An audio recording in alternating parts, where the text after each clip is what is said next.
오늘 마태복음하고 누가복음하고 같은 비유에 대해서 두 곳을 읽었습니다. 마태복음에서의 잃어버린 어린 양의 비유와 누가복음에서의 잃어버린 어린 양의 비유는 같지만 그것을 둘러싸고 있는 틀이 조금 차이가 납니다. 마태복음은 기본적으로 어린아이, 소자라는 큰 테두리 안에서 해석되는 것을 보게 됩니다. 마태복음 18장 1절부터 5절까지는 주님께서 어린아이를 부르시면서 누가 크냐 싸우는 제자들 앞에 이 어린아이 한 명을 데리고선 이 자가 가장 큰 자다라고 얘기를 해주시는 장면이 나오고요. 그 다음에 6절에서 9절까지는 작은 것에 어린아이, 즉 작은 자, 소자에서 작은 계명에까지 발전을 하게 됩니다. 그 다음에 작은 계명뿐만 아니라 작은 자를 실족케 하는 것들까지도 말씀을 하시고요. 그 다음에 12절부터 오늘 읽었었던 14절까지의 말씀을 보면 그 작은 것에서 100개 중에서 작은 하나, 이른 양 100마리 중에서 한 마리 양에서 작은 것을 잃어버리지 않는 것의 중요성에 대해서 알려주고 계십니다. 그러면서 결론적으로 오늘 읽었었던 말씀은 이 작은 자, 그러니까 역시 1절에서 얘기했던 것처럼 소자에서부터 출발하는 같은 키워드를 가지고 반복하시면서 하나라로 읽는 것은 하늘에 계신 너희 아버지의 뜻이 아니다, 이렇게 말씀을 하시는 것으로 마무리십니다. 그러니까 이 교회 마태교회 공동체에서 여러 무리가 있었던 것 같습니다. 근데 그 중에서 작게 여기는 자, 업신 여기는 자 한 명을 무시해서 그 구성원을 공동체로부터 멀어지게 하는 것, 이런 것들은 하나님의 뜻이 아니라는 것을 강조하고 있습니다. 그러니까 우리가 교회 생활을 할 때도 빈부 귀천의 여야에 따라서 대하는 것이 아니라 정말 낮은 자라고 생각하더라도 그 사람을 소중히 여기고 그 사람을 위해서 최선을 다하는 그런 것들이 얼마나 중요한지를, 그리고 교회 내에서 한 명이라도 잃어버리지 않고 한 명이라도 들어왔었던 그 구성원을 위해서 최선을 다해서 함께 가는 것이 하나님의 뜻임을 알게 해주는 귀한 말씀입니다. 반면에 동일한 비유이지만 누가복음에 와서는 약간 세팅이 다릅니다. 1절에 보면은요, 15장 1절에 보면은요, 모든 세리와 죄인들을 배치하면서 크게 얘기하면 전부 다 죄인이겠죠. 죄인 중에서도 여기서는 가난한 죄인이라고 얘기를 하지 않았지만 그냥 단순하게 죄인하면 부한 죄인에 반대되는 가난한 죄인, 모든 죄인, 이렇게 볼 수가 있습니다. 그래서 이런 모든 죄인들이 말씀을 들어 주님께 나오는데요, 이거는 마치 마태복음에서 예수님과 함께 다가오는 어린아이들과 비슷합니다. 반면에 바리새인과 서기관들은 의인입니다.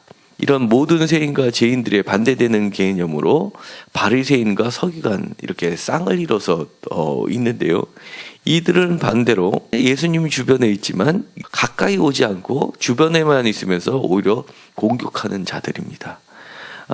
스스로 의인이라고 하면서 가까이 가는 예수님의 말씀을 들으려고 가는 죄인들을 비난하는 자이고요, 나아가서는 예수님을 비난하는 자들입니다. 그러면서 죄인들이 영접하고 음식을 같이 먹는 이 사람, 즉 예수님에 대해서 공격하고 있습니다. 그러자 그들을 향해서 비유로 말씀하시는 게 이런 잃어버린 한 마리 양의 비유입니다.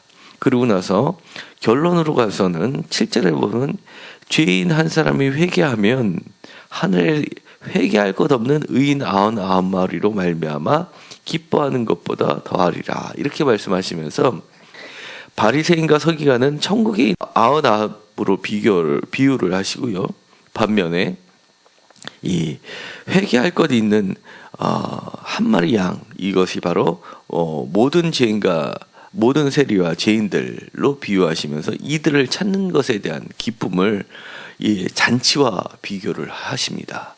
그러니까 이 잔치라는 것은 예수님께서 행하셨던 죄인들과 먹었던 식사는요, 일상의 식사이지만 거기에서 포함되고 있는 것은 하늘나라에서 벌어지고 있는 천국 잔치를 늘 염두하고 계셨던 겁니다. 그러니까 우리들도 신앙생활을 할 때 사람을 만나서 인사하는 것, 그리고 내가 교회에 오는 것, 그 다음에 내가 직장에 나가는 것, 가정에 들어가서 자녀들과 반갑게 인사하는 것, 부모님께 인사하는 것, 이게 모든 게 사실은 천국의 생활하고 동일한 행위들입니다. 그러니까 얼마나 우리가 이 땅에서 숨을 쉬고 내 앞에 만나는 사람들이 그냥 허투루 만나는 사람이 아니라 천국에서 만나는 사람들이라고 생각한다 그러면 우리의 삶이 정말 달라질 것 같습니다. 그런데요, 이 비유에 들어가면은요, 특히 누가복음에서는 아주 구체적으로 한 마리 잃어버린 양을 찾는 과정을 자세하게 소개하고 있습니다. 마태복음은 없지만요, 잃어버렸을 때 이 들로 나갑니다. 여기선 들이라는 것은 광야를 의미합니다. 그리고요, 그를 찾아내서 찾으면 또 어떻게 하냐면 그것을 어깨에 메고 온다고 얘기하고 있습니다.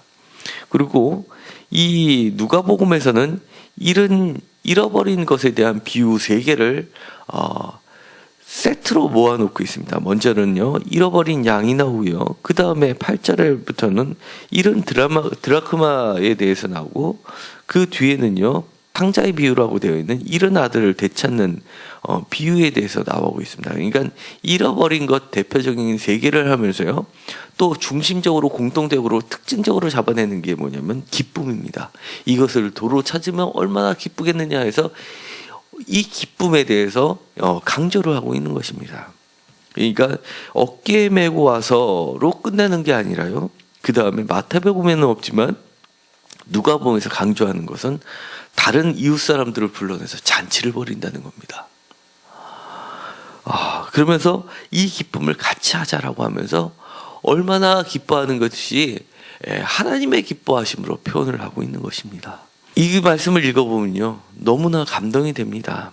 왜냐하면 저도 참 많은 방황을 했고 곁길로가 나갔었고 정말 죄인이었습니다. 그런데 주님께서 저를 찾았을 때 저는 제가 돌아왔다고 생각했지만 알고 보니 주님께서 저를 찾으러 얼마나 들러산으로 헤매셨다는 것을 알게 되고요. 그 다음에 지치었던 저를 마치 양을 어깨에다 매듯이 그렇게 매고선 오셨고요. 그것으로 끝난 게 아니라 닦아주시고 많은 사람들과 함께 기쁨을 나누셨던 하나님을 생각하게 만들었습니다. 저는 이제 주님의 길을 가고자 첫걸음을 띄었는데요. 저를 다시 돌아보면서 이제는 저의 역할이 이렇게 마태복음처럼 이 한 가족이 된 교회 공동체 내에서 한 명이라도 잃어버리지 않으려고 노력하는 자이면서 동시에 또 바깥으로 이미 잃어버렸다고 생각하는 자들을 불러서 데리고 오는 역할도 못지않게 중요하다는 것을 깨닫게 됩니다. 이 잃어버린 한 마리 양을 찾는 것은요, 저 혼자의 노력만으로도 하기는 어려울 것 같습니다. 함께 도와주시고요. 성도님들도 혹시나 주변에 실족한 자들이 있으면 적극적으로 권면하셔서 같이 저희와 같이 신앙생활 할 수 있도록 노력해 주십시오.